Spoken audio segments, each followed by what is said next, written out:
Hello everyone. Last topic में हमने friction के न्यूमेरिकल सॉल्व कर रहे थे, तो लैडर के और ब्लॉक के न्यूमेरिकल्स ने कवर कर लिए थे।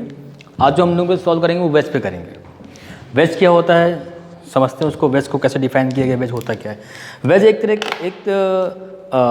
या तो वुड का या फिर किसी मटेरियल का ट्रायंगुलर या फिर ट्रेपेजॉइडल शेप का एक ऑब्जेक्ट होता है, जिसको जनरली हम किसी भी वेट को लिफ्ट करने के लिए ही इसको यूज़ करते हैं हम लोग। तो आइए देखते हैं कि वेज के न्यूमेरिकल सॉल्व कैसे किया जाता है। फ्रिक्शन टॉपिक बहुत ही इंपॉर्टेंट टॉपिक होता है ये। तो अगर मैं यहाँ पर ये जो वेट है, ये इस जो ब्लू लाइन से ड्रॉ है, इसको मैं वेज बोल रहा हूँ, इसको वेज बोला जाता है। और ये हो गया आपका wait.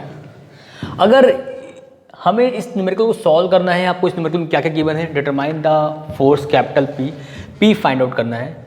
Required to start the movement of the wedge, यानी कि वेज से क्या होना चाहिए, मूवमेंट शुरू होना चाहिए।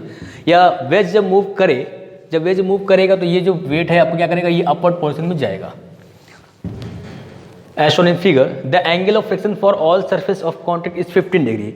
मतलब जितनी भी सरफेस कांटेक्ट में है उनका जो एंगल ऑफ फ्रिक्शन दिया हुआ है वो कितना दिया हुआ है, 15 डिग्री। अब एंगल ऑफ फ्रिक्शन मैं आपको बता चुका हूँ लास्ट टॉपिक में, मतलब कि मैंने जब फ्रिक्शन स्टार्ट किया तो वहाँ पे मैंने बेसिक कंसेप्ट में वहाँ पर मैं एंगल ऑफ फ्रिक्शन मैंने समझाया था, ठीक है। तो कुल मिला के हमें इस न्यूमेरिकल में समझ में ये आता है कि ये स्पी को हमें फाइंड आउट करना है कि हमें वो फोर्स चाहिए कि ये वेट ऊपर की तरफ उठना शुरू हो जाए। मतलब कंडीशन कौन सी रहेगी, इक्विलिब्रियम कंडीशन रहेगी। दैट मीन्स यहाँ पर इस वेट का मूवमेंट शुरू नहीं हुआ होगा, शुरू होने वाला हो, वो फोर्स निकालना है। दैट मीन्स वो फोर्स, अगर एग्जाम्पल के तौर पर यहाँ पर मैं 100 न्यूटन का फोर्स अप्लाई करूँ तो 100 न्यूटन पर ये वेट ऊपर ना जाए, हाँ 101 जब अप्लाई कर दूँ तो ये वेट ऊपर मूव करना शुरू कर दे। तो हमें 100 न्यूटन जो फोर्स है वो फाइंड आउट करना है। मैं तुमको एग्जाम्पल तौर पर बता रहा हूँ, कैपिटल पी का हमें वैल्यू फाइंड आउट करना है कि जिस फोर्स पर ये ऊपर मूव करना शुरू कर दे। तो पहले हमें क्या काम करना होगा, पहले इसका हमें ड्रॉ करना होगा FBD। किसका FBD ड्रॉ करेंगे हम लोग, हम ड्रॉ करेंगे वेट का FBD, यानी कि FBD फॉर वेट। तो जब वेट का हम FBD ड्रॉ कर रहे होंगे तो देखिए मैं इसको ड्रॉ कर लेता हूं।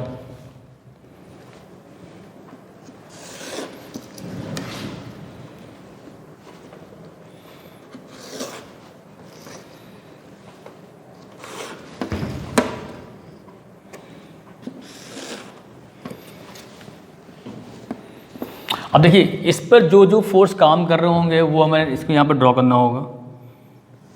इस पर कौन कौन सा फोर्स काम कर रहा है वो देख लेते हैं। देखिए जहाँ तक इस सरफेस कांटेक्ट में ये वेट इससे कांटेक्ट में है तो यहाँ पर एक क्या आएगा आपका, एक रिएक्शन फोर्स आएगा। क्या आएगा, एक रिएक्शन फोर्स आएगा। तो इस रिएक्शन फोर्स को मैं यहाँ पर R1 बोल दे रहा हूँ। क्लियर। इस रिएक्शन फोर्स को तो मैं अगर R1 बोल रहा हूँ और ये ऑब्जेक्ट किधर को लिफ्ट करेगा, अपवर्ड लिफ्ट करेगा। तो अपवर्ड लिफ्ट करने की वजह से जो यहाँ पर फ्रिक्शन फोर्स का जो वैल्यू आएगा, फ्रिक्शन फोर्स यानी कि FR1, मैंने इसको क्या बोल दिया, FR1 बोल दिया। आपको पता है कि एंगल ऑफ फ्रिक्शन क्या होता है, एंगल ऑफ फ्रिक्शन होता है आपका वो एंगल जो कि रिजल्टेंट ऑफ रिएक्शन फोर्स का नॉर्मल रिएक्शन के साथ में एंगल बन रहा होता है, उसको हम बोलते हैं एंगल ऑफ फ्रिक्शन। तो मैं यहाँ पर जनरली जो वेज के न्यूमेरिकल होते हैं वो दो तरीके सॉल्व करते हैं, एक तो रिजल्टेंट ऑफ रिएक्शन फोर्स से और एक सॉल्व करते हैं without resultant of reaction force से। तो मैं यहाँ पर सॉल्व कर रहा हूँ विद ले रहा हूँ, यानी कि मैं रिजल्टेंट फोर्स के साथ में फाइंड आउट करूँगा, यानी कि जो आपका रिजल्टेंट फोर्स होगा रिएक्शन फोर्सेस का, उससे मैं सॉल्व करूँगा। तो देखिए ये फ्रिक्शन फोर्स हो गया, ये नॉर्मल रिएक्शन हो गया। अगर मैं इसका फाइंड आउट करूँ क्या, रिजल्टेंट, तो मैं आपको समझा दे रहा हूँ। देखिए मैं इस काउंटर की बात कर रहा हूं तो ये लग रहा है आपका R1 और ये लग रहा है आपका FR1, ये नॉर है। तो इसका रिजल्टेंट कहां पर आएगा, इसका रिजल्टेंट कुछ ऐसे आएगा और ये क्या हो जाएगा, ये जो एंगल होता था ये रिजल्टेंट हो जाएगा। तो रिजल्टेंट को मैं यहां पर N से नोट कर दे रहा हूं, N से। तो ये हो जाएगा आपका N1 क्या होगा, रिजल्टेंट फोर्स होगा फ्रिक्शन फोर्स और रिएक्शन नॉर्मल रिएक्शन फोर्स का, किस कॉन्टैक्ट सरफेस पे, वेट का जो वॉल के साथ में कॉन्टैक्ट सरफेस है उसके साथ में। तो मैं यहाँ पर रिजल्टेंट फोर्स को दिखाने की कोशिश कर रहा हूँ, ठीक है। तो यहाँ पर कुछ इस तरीके से ये आपका रिजल्टेंट फोर्स आ जाएगा। किसका किसका, इस कॉन्टैक्ट सरफेस पर normal direction of friction force का, जिसको मैं N1 से रिप्रेजेंट कर रहा हूँ, जिसको मैं N1 से रिप्रेजेंट कर रहा हूँ। तो अगर मैं बात करूँ कि एंगल ऑफ फ्रिक्शन की अगर मैं बात करता हूँ, तो एंगल ऑफ फ्रिक्शन यहाँ पर कितना निकल कर आएगा, तो एंगल ऑफ फ्रिक्शन का, एंगल ऑफ फ्रिक्शन अगर आप फाइंड आउट करना चाहते हैं तो एंगल ऑफ फ्रिक्शन कितना दिया हुआ है, यहाँ पर ऑलरेडी दिया हुआ है, कितना दिया हुआ है, 15 डिग्री दिया हुआ है। एंगल ऑफ फ्रिक्शन कितना दिया हुआ है, 15 डिग्री। आपको पता है कि एंगल ऑफ फ्रिक्शन हमेशा नॉर्मल रिएक्शन के साथ में जो रिजल्टेंट रिएक्शन फोर्स होता है वही एंगल ऑफ फ्रिक्शन कहलाता है। चलिए, एक का हो गया। उसके बाद देखिए, जो अब यहाँ पर भी कांटेक्ट में है सरफेस, तो जब यहाँ पर भी कांटेक्ट में है सरफेस तो हम यहाँ पर भी ड्रॉ करना पड़ेगा हमको। अब यहाँ पर ड्रॉ करेंगे तो देखिएगा, फ्रिक्शन फोर्स, जब ये ऑब्जेक्ट ऊपर उठेगा तो फ्रिक्शन फोर्स कहाँ आएगा, डाउनवर्ड आएगा इस केस के लिए, ठीक है। तो यहाँ पर इसको मैंने बोल दिया क्या, FR2 बोल दिया। क्लियर, क्या बोल दिया मैंने, FR2 बोल दिया। अभी मैं इसको वेट को हटा दे रहा हूँ, अभी मैं क्या कर रहा हूँ, वेट को हटा दूँ। वेट को क्या लगेगा, डाउनवर्ड लगेगा। वेट कहाँ लगता है, डाउनवर्ड लगता है। अब आपको ये पता है कि जो नॉर्मल रिएक्शन फोर्स होता है इससे क्या होता है, परपेंडिकुलर होता है। क्या होता है, परपेंडिकुलर होगा किसके, जहाँ पर सरफेस कांटेक्ट होता है। तो मैंने उसको क्या बोल दिया, R2 बोल दिया। R2 क्या है, नॉर्मल रिएक्शन फोर्स है, कहाँ पर, जहाँ पर वेट और वेज आपस में कांटेक्ट में। अब देखिए, इसका रिजल्टेंट अगर आप फाइंड आउट करोगे तो मैं क्या बताया हूँ, रिजल्टेंट फोर्स जो आपका रिएक्शन रिजल्टेंट जो आएगा, रिजल्टेंट क्या आएगा, वो इधर ही आएगा, इधर आ जाएगा। उसका एंगल कितना होगा, यहाँ से 15 डिग्री पर होगा। इसका एंगल कितना होगा, 15 डिग्री पर होगा। और आपको मैं बता दूँ, ये आपको एंगल दिया हुआ था, कितना दिया हुआ था, ये एंगल कितना दिया हुआ था, 15 डिग्री एंगल दिया था। कितना दिया था, 20 डिग्री, सॉरी 20 डिग्री ये एंगल दिया हुआ था, ये एंगल दिया हुआ था 20 डिग्री। अब इसी को मुझे एक्सिस पे ड्रॉ कर लेना है एंड देन ये बहुत ही ईजी वे में सॉल्व हो जाएगा, ठीक है। मतलब अब मैंने क्या किया हुआ है, जो फ्रिक्शन फोर्स और जो नॉर्मल रिएक्शन फोर्स का रिजल्टेंट ले लिया है मैंने, यहाँ पर N2 बोल दिया, ठीक, इसी को लेना है। और यहाँ पर N1 ले लेना है, और साथ में इसका क्या था, डाउनवर्ड वेट था। डाउनवर्ड क्या था, वेट था, कितना था, 20 न्यूटन का। अब इसी चीज़ को मैं क्या करूँ, इसी चीज़ को मैं एक्सिस पे ड्रॉ कर लूँ तो बहुत ही आसान हो जाएगा सॉल्व करना, ठीक है। मतलब ये तो आपका FBD था, किसका FBD था, वेट का FBD था। अब मैं इसको अगर मैं ड्रॉ करूँ एक्सिस पर तो देखिए क्या आएगा,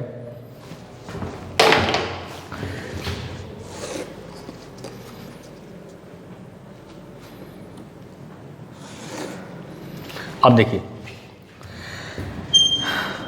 कि यहाँ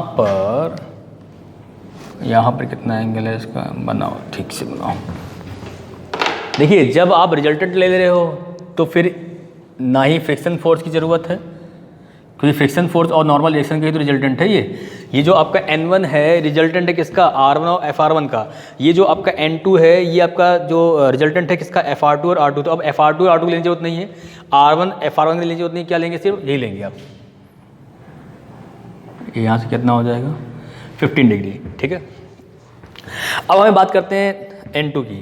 तो N2 तो एंगल इसके साथ में है ना। अगर मैं यहाँ से ड्रॉ करूँ, तो ये इसका हमें एंगल फाइंड आउट करना पड़ेगा कि आपका यहाँ पर ये एंगल कितने डिग्री पर है नॉर्मल रिएक्शन का। तो देखिए, इस सरफेस की ये परपेंडिकुलर था, ठीक है। तो ये थोड़ा सा निकालने में तकलीफ़ होने वाली है, तो थोड़ा सा इसको देख लेते हैं कैसे ये निकल कर आएगा। थोड़ा इसको देखना पड़ेगा।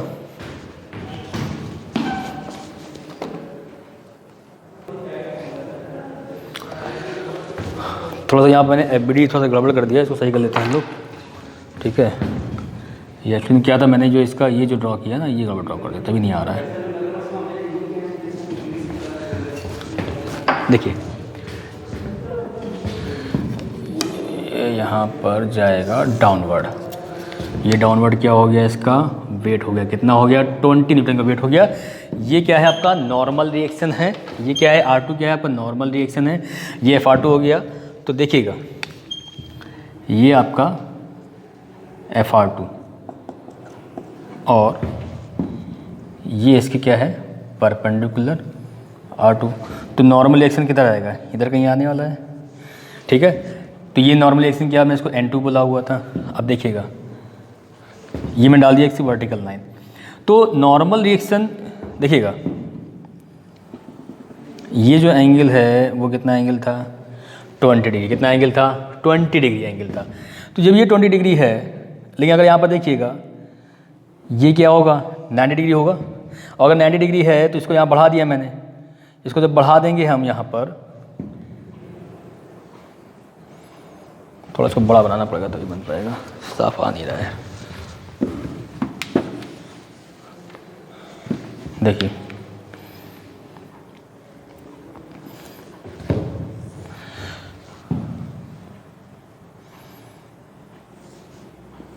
ये आपका रहा FR2 कितने एंगल पर, 20 डिग्री एंगल पर, ठीक है।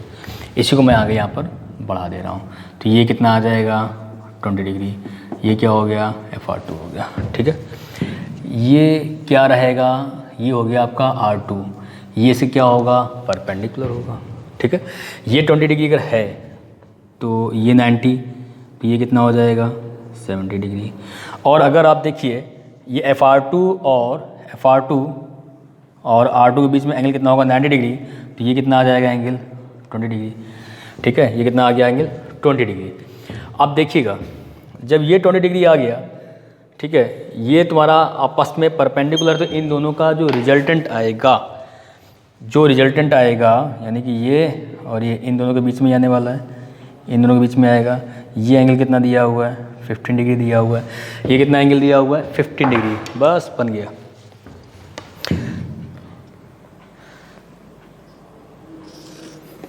अब देखिए मैंने सिर्फ यहाँ पर रिजल्टेंट फोर्स को लिया हुआ है, क्यों लिया उसको बताऊंगा मैं अभी आपको।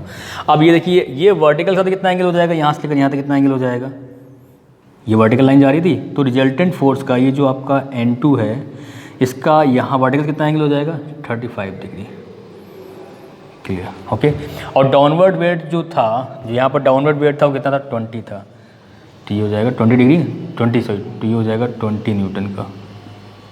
अब देखिए इसको मैंने एक्सिस पे ड्रॉ कर लिया है बहुत ही आसानी से। इसको मैं, अब देखो मैंने क्या बताया था, लामीज थ्योरम के बारे में याद करिए कि लामीज थ्योरम बोलता है कि 3 फोर्स काम कर रहे हो किसी बॉडी या किसी ऑब्जेक्ट पर और वो कॉन्करेंट हो।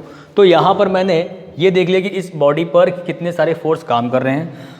हर एक कॉन्टेक्ट सरफेस पर मैंने नॉर्मल रिएक्शन और रिएक्शन देख लिया, उनका क्या निकाल लिया, रिजल्टेंट निकाल लिया। उस रिजल्टेंट की हेल्प से मैं इस पी को निकालने की कोशिश कर रहा हूँ। तो यहाँ पर मैंने इस वेट पर ये फाइंड आउट कर लिया कितने फोर्स यहाँ पर काम कर रहे हैं, और जो भी फोर्स यहाँ पर काम कर रहे हैं उनका क्या निकाल दिया मैंने, जो भी यहाँ पर फोर्स काम कर रहे हैं फ्रिक्शन फोर्स और नॉर्मल रिएक्शन का मैंने रिजल्टेंट फाइंड आउट कर लिया। रिजल्टेंट फाइंड करने के बाद मुझे हेल्प ये मिल गई। अब यहाँ पर केवल 3 फोर्स रह गए, अब 3 फोर्स रह जाएंगे तो मैं यहाँ पर क्या अप्लाई कर पाऊंगा, मैं यहाँ पर अप्लाई कर लूँगा लामीज अप्लाई कर लूँगा। मैं क्या अप्लाई कर लूँगा, लामीज। अब देखो यहाँ पर क्या है, यहाँ पर क्या है, अब इसको आगे बढ़ा दूँ, क्या करते इसको मैं आगे बढ़ा दे रहा हूँ।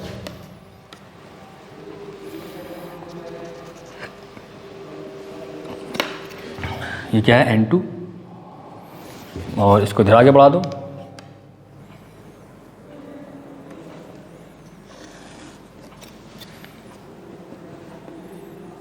ये क्या हो गया N1।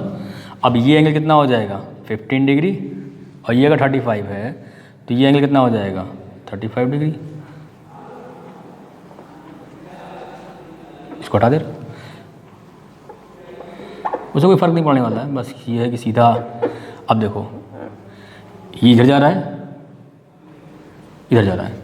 अब अगर मुझे एंगल फाइंड आउट करना हो तो ये एंगल कितना हो जाएगा, 90 में से 15 घटा हो तो 75 नहीं होगा, 90 में से सब्ट्रैक्ट करो 15 तो 75 ही होगा।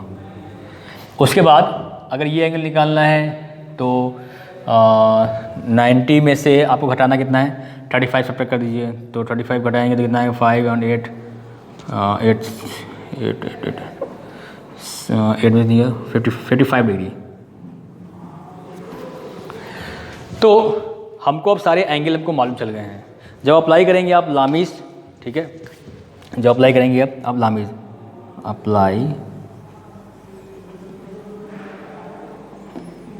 लामीज थ्योरम, तो मैंने क्या था लामीज थ्योरम बताया था कि 3 फोर्स होने चाहिए। वो तीन फोर्स में से जिस फोर्स को आप ले रहे हो, अगर मैं से N2 लिया तो N2 डिवाइड बाई जो दो फोर्स हैं उनके बीच का साइन एंगल, जो दो फोर्स हैं उनके बीच का sine angle it is equal to, जब N1 लेंगे तो N1 अपॉन जो दो फोर्स हैं उनके बीच का एंगल, तो ये देखो ये कितना हो जाएगा, ये 90 और प्लस 55, 10 का ये 9, ठीक है, तो 5 9 5 14 145, तो साइन 145 डिग्री। यानी जो भी आप फोर्स ले रहे हो उस फोर्स को छोड़ उस फोर्स को ले रहे हो तो वो फोर्स अपॉन में साइन, लेकिन वो जो फोर्स जिनको नहीं लिया गया उनके बीच का एंगल, तो that means 20 Newton divide by sign. अब देखो ये फोर्स लिया गया है तो इनके बीच का एंगल देखना पड़ेगा। अब देखो 35 प्लस 15 प्लस 90 तो कितना हो जाएगा, 5 5 10 10 का 1 9 10 11 12 13 14 140 डिग्री। ठीक है, ये मैं क्रॉस चेक कर लूँ, बिल्कुल सही है, बिल्कुल सही है, बस।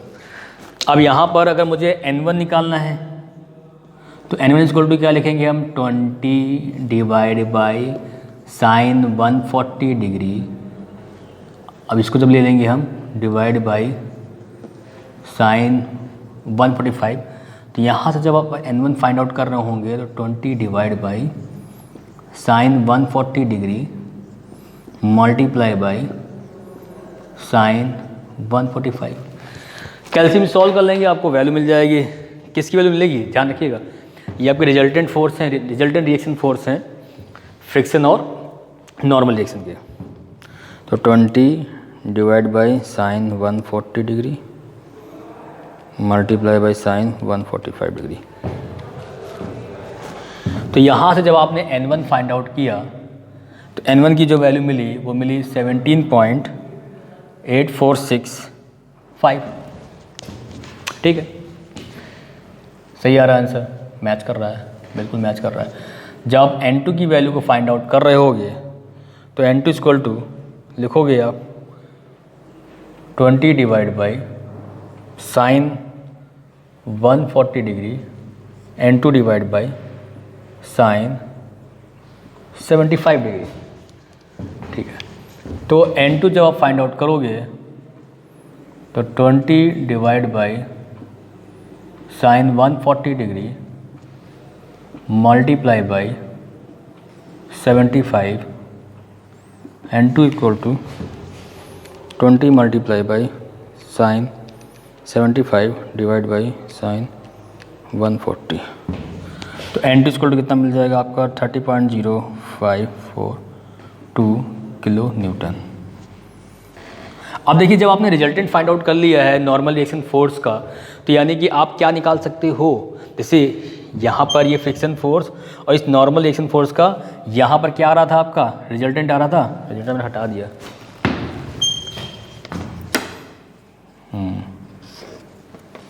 तो ये क्या हो जाएगा, आपका रिजल्टेंट हो जाएगा N2।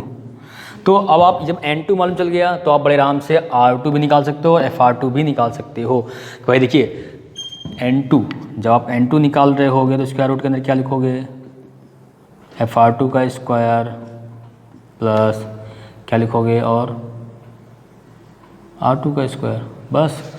तो यहाँ इसकी हेल्प से ऐसे सिमिलर यहाँ पर कर लोगे आप, ठीक है। और FR2 इक्वल टू क्या हो जाएगा, म्यू इंटू R2 हो जाएगा। तो जब म्यू इंटू R2 हो जाएगा तो आप यहाँ से जब N2 निकाल लोगे, जब N2 निकालना होगा तो N2 it is equal to square root के अंदर म्यू मल्टीप्लाई क्या हो जाएगा, R2 का स्क्वायर हो जाएगा। तो मेरे कहने का मतलब ये है कि म्यू हमको गिवन था पहले से ही। अब R2 निकाल लेंगे क्योंकि N2 में यहाँ से निकाल चुके हैं, N2 ये पुट कर देंगे तो यहाँ से R2 निकल आएगा। ओके, सिमिलर आप ये क्या करेंगे, N1 की हेल्प से R1 और FR1 भी निकाल सकते हैं। आसान है, ठीक है।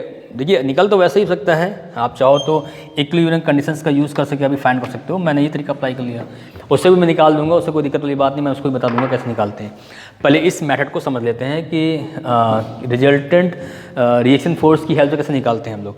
अब N1 निकाल लिए, N2 निकाल लिया, उसके बाद हमें क्या करना है, जो वेज में फोर्स लग रहा है उसका क्या वैल्यू वो देखना ना मिलने के।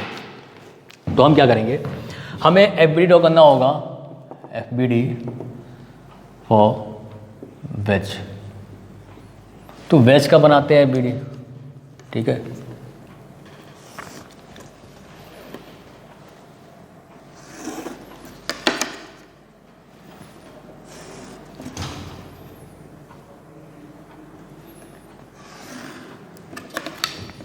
देखिए यहाँ पर जो फोर्स का जो वैल्यू था, यही तो फाइंड आउट करना P।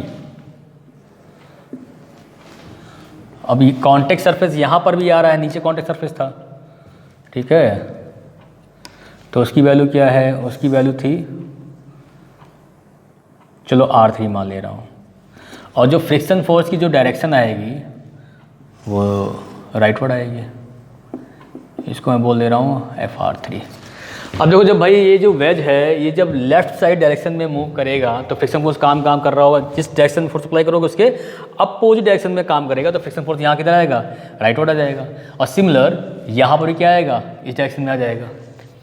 तो यहाँ पर जब ड्रॉ करेंगे हम फ्रिक्शन फोर्स की वैल्यू, तो ऐसे ड्रॉ कर लेंगे हम,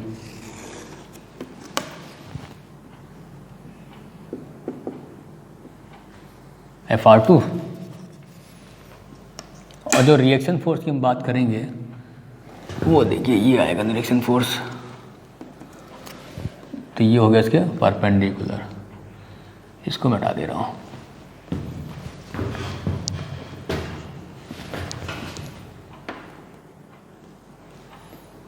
ये क्या था आपका, R2 था। और यहाँ पे कितना एंगल था, अल्फा बाई 20 डिग्री एंगल था, ठीक है। अब देखिए मैं थोड़ा सा इसकी हेल्प कर रहा हूँ कि ये सही से सॉल्व हो जाए।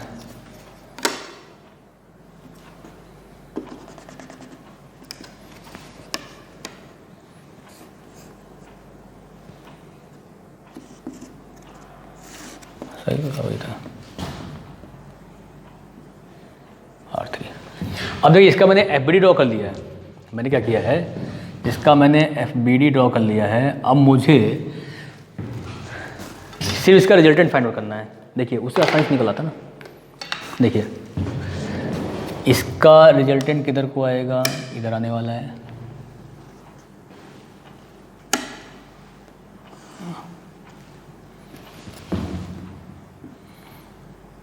ये क्या था, N2 था। और इसका रिजल्टेंट ये आएगा N3। अब देखिएगा ये जो N3 है ये तो आपका 15 डिग्री दिया हुआ था, उसने बताया था कि एंगल ऑफ फ्रिक्शन है। एंगल ऑफ फ्रिक्शन क्या होता है, नॉर्मल रिएक्शन और रिजल्टेंट रिएक्शन के बीच का जो एंगल होता है उसको बोलते हैं एंगल ऑफ फ्रिक्शन, वो आपको गिवन है। भाई देखिए ये हो गया आपका FR3 और ये हो गया आपका नॉर्मल रिएक्शन R3, तो इनके बीच में ही तो आएगा, इनके बीच में ही तो आएगा। और ये जो एंगल होता है इसको बोलते हैं एंगल ऑफ फ्रिक्शन। ये हो गया आपका रिजल्टेंट इन दोनों फोर्सेस का, किसका, ये आपका फ्रिक्शन फोर्स और नॉर्मल रिएक्शन के क्या हो गया, रिजल्टेंट निकल लिया, रिजल्टेंट हो गया ये, जिसको मैं क्या बोल दे रहा हूँ, N3 बोल दिया है। तो सिमिलर मैंने इसको सॉल्व कर लिया। अब ये भी कितना दिया हुआ है, 15 डिग्री दिया हुआ है। कितना दिया हुआ है, 15 डिग्री दिया हुआ है। अब हमको एक बात पता है, यहाँ पर ये जो इंक्लाइंड है, तो इंक्लाइंड से ये जो आपको अल्फा दिया हुआ है 20 डिग्री, तो ये जो परपेंडिकुलर है ना, परपेंडिकुलर,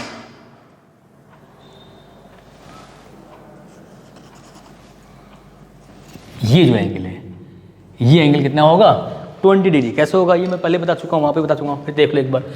देखो बेटा ये दिया हुआ है आपको 20 डिग्री, समझना मेरी बात को। और अगर ये 20 डिग्री दिया हुआ है तो ये जो अगर बनाओगे एंगल, तो ये कितना एंगल हो जाएगा, 90 डिग्री। और अगर ये एंगल 90 डिग्री हो जाएगा, ये अगर एंगल 90 डिग्री हो जाएगा, तो इसको अगर मैं ऐसे मिलाऊँ, ये इधर जा रहा है, तो यहाँ से है, तो ये अगर देखिए ये जा रहा है वर्टिकल लाइन, ये जो वर्टिकल लाइन जा रहा है, तो ये कितना आएगा 20 डिग्री। यहाँ समझ लो, यहाँ समझाया तुमने अच्छे से। तो ये जो क्या है, ये N2 है, तो N2 वहाँ पर ही है। ये N2 कितना आया था, 15 डिग्री आया था। किसके साथ में 15 डिग्री आया था, नॉर्मल रिएक्शन के साथ में आया था, वो मैंने हटा दिया है, ठीक है। आप बैक करके देख सकते हो कि मैंने बैक में कैसे बताया था। फिर भी मैं कोशिश कर रहा हूँ बताने की, एक बार कोशिश कर लेता हूँ बताने की। देखो हाँ, ये जो ट्रायंगल देख रहे हो, ये वाला ट्रायंगल, तो ये कितना हो जाएगा 90 डिग्री। अगर ये 90 डिग्री हो गया तो ये एंगल कितना हो जाएगा, देखो ये हो गया 90 डिग्री, ये 20 डिग्री, तो कितना आएगा, ये 70 डिग्री आएगा। अगर ये 70 है तो कितना है, ये 90 है, तो कितना आ जाएगा 20 डिग्री। आ गया बात समझ में? नहीं आई? देखो ये है 20 डिग्री, देखो ये ऐसे आ रहा ना, ये ट्राइंगल ऐसे, ये ऐसे ट्राइंगल है, ये जो लाइन जा रही है ये R2 जा रहा है, ठीक है, और ये जा रही है वर्टिकल लाइन। तो देखिएगा ये दिया था 20 डिग्री, ये हो गया 90 डिग्री, ये कितना आएगा 70 डिग्री, और ये कितना है 90। जब ये 90 है तो ये कितना आ जाएगा 20 डिग्री। वही मैं इस यहाँ पर किया होगा, ठीक है, समझ में आ गया होगा। उसके बाद अब मैं क्या कर रहा हूँ कि इसको मैं एक्सिस पे ड्रॉ कर ले रहा हूँ। जब मैं इसको एक्सिस पे ड्रॉ कर रहा हूँगा तो सिर्फ रिजल्टेंट फोर्स ही लेना है और कोई फोर्स नहीं लेना है, ध्यान रखना इस बात को। देखिए लेफ्ट साइड क्या था, P, यही तो निकालना है हमको। अब इन दोनों का जो रिजल्टेंट था N2 और FR2 रिजल्टेंट क्या था आपका, सॉरी R2 और FR2 का रिजल्टेंट क्या था, N2 था, तो N2 ये हो गया, ये आपका N2, तो ये आपका N2 हो गया। N2 कितना हो जाएगा, वर्टिकल के साथ कितना एंगल होगा, वर्टिकल साथ में हो जाएगा 35 डिग्री, तो वर्टिकल साथ कितना हो गया 35 डिग्री, ठीक है। इसको मैं आगे निकाल दिया, तो ये हो गया N2, ये एंगल कितना हो गया 35 डिग्री, ठीक। अब मैं बात करता हूँ किसकी, N3 की।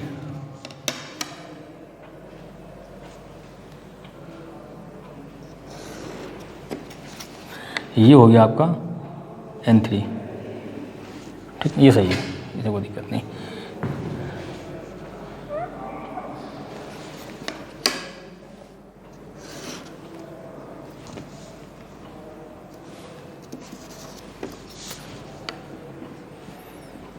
अरे ये N3 है ना, इसको मैंने आगे बढ़ा दिया N3 को, ठीक है। तो ये वाला एंगल कितना था, ये एंगल दिया था 15 डिग्री, तो ये एंगल कितना हो जाएगा 15 डिग्री, ठीक है, ओके। अब ये समझ में आ गया होगा, तो मैं इसको हटा दे रहा हूँ और इसको यहाँ से हटा दे रहा हूँ।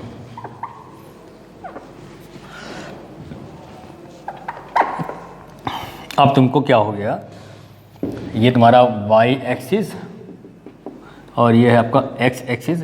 अब तीन फोर्स लग रहे हैं, अगर वो इक्विलिब्रियम में है तो वहाँ पर लामी सप्लाई कर सकते हैं, ये आपको मैं बता चुका हूँ पहले ही। तो यहाँ पर मैं लामी सप्लाई करने जा रहा हूँ, इस अप्लाई लामीज इक्वेशन। तो जब लामीज इक्वेशन यहाँ पर अप्लाई करेंगे आप, तो देखिए मैंने क्या बताया था, जो फोर्स आप लेंगे, तो मैंने P लिया, तो P फोर्स लिया तो साइन एंगल, यानी कि ये P आपका डिपेंड करेगा किस पर, साइन एंगल डिपेंड करेगा, लेकिन उन दोनों के बीच का एंगल लेना होगा जो फोर्स नहीं लिया गया है। तो 180 में से अगर मैं घटा दूं, 180 में से घटा दूं, क्या घटा दूं, 15 प्लस 35, 5 और 10, 10, 3 4 5, 50, तो कितना आ जाएगा 130 डिग्री आ जाएगा। तो sine 130 degree it is equal to, अब मैं बात कर रहा हूँ N3 की। तो N3 जब ले रहा हूँगा मैं, डिवाइड बाय N3 जब मैं ले लूँगा, तो N3 लेने के बाद अपॉन में साइन, लेकिन वो एंगल कौन सा एंगल लेना होगा, N3 के बाद मुझे वो एंगल लेना होगा जो एंगल नहीं दिया गया है उनके बीच का एंगल, यानी ये एंगल लेना पड़ेगा। तो यहाँ तक हो गया 90 डिग्री, प्लस क्या करना पड़ेगा हमको 35, तो 90 प्लस 35 कितना हो जाएगा, 90, 30, 120, 125 degree, 125 degree it is equal to N2 divide by sine. जब मैं N2 की बात करूंगा तो N2 के केस में क्या हो जाएगा, वो दोनों फोर्स के बीच का एंगल जो नहीं लिया गया है, तो N2 डिवाइड बाई साइन, ये 15 और 90, 10, 105, 105 डिग्री।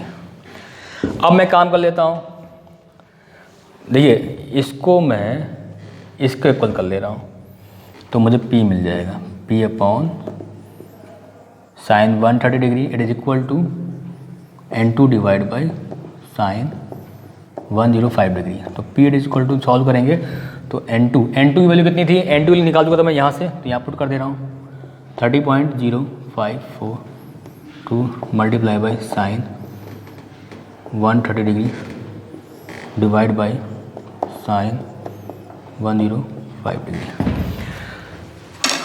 तो देखते हैं सॉल्व करके। 30.0542 multiply by sign 130 divide by sine 105। तो जो P का जो वैल्यू आया है 23.835 किलो न्यूटन। मतलब ये कि जो P की जो वैल्यू हमने फाइंड आउट की है 23.835 किलो न्यूटन, ये जो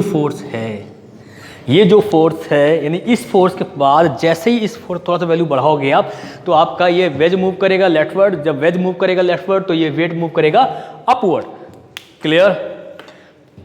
आई थिंक क्या कहते हैं, आपको यहाँ पर ये जो कंसेप्ट मैंने बताया हुआ है वेज के न्यूमेरिकल सॉल्व करने का, ये समझ में आ गया होगा। और अगर समझ में आ गया है तो वीडियो को लाइक कर दीजिएगा, सब्सक्राइब कर दीजिएगा, ठीक है, और वीडियो को शेयर कर दीजिएगा। और मैं एक बात यहाँ पर कहना चाहूँगा, अगर फिर भी कोई प्रॉब्लम यहाँ पर लगती है आपको तो आप एक बार बुक रेफर करिए एंड देन इस वीडियो को या पूरे कंसेप्ट को एक बार और देखिए। ओके, मिलते हैं नेक्स्ट लेक्चर में, तब तक के लिए ओके, थैंक यू।